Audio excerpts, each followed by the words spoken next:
জানেন কি কল্কি অবতার কবে জন্মগ্রহণ করবে পৃথিবীতে? কোথায় বা তার জন্ম হবে? তাকে দেখতে বা কেমন হবে? সব শাস্ত্রে বর্ণিত রয়েছে। আসুন জেনে নিই। কল্কি হলেন শ্রী বিষ্ণুর দশম এবং শেষ অবতার। শাস্ত্রে বলা হচ্ছে কলিযুগকে চরম অধর্মতা এবং অন্ধকারময় যুগ। কলির বয়স 4,32,000 পেরোলে আসবে কল্কি অবতার। কল্কি অবতার জন্মগ্রহণ করবেন এলাহাবাদের সম্ভোলা নামে একটি গ্রামে।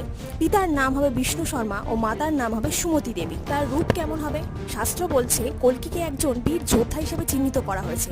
তিনি দেবদত্ত নামে একটি সাদা ঘোড়ায় চড়েন এবং একটি জ্বলন্ত তলোয়ার ধারণ করেন। সাদা ঘোড়া ও তলোয়ার পবিত্রতা ও ঐশ্বরিক শক্তি এবং মন্দের ধ্বংসের প্রতীক। শাস্ত্রে বলা হয়েছে কল্কি অবতার যখন অবতীর্ণ হবেন তিনি অশুভ শক্তিকে বিনাশ করবেন, তখন তাকে সাহায্য করবে 7জন চিরঞ্জীবী, অর্থাৎ যে 7জন অমর পৃথিবীতে জীবিত রয়েছেন তারাও তখন আবির্ভূত হবেন এবং পৃথিবীতে ভারসাম্য ফিরিয়ে এনে কল্কি অবতার ধর্মের পুনঃপ্রতিষ্ঠা করবেন। That's all, thank you.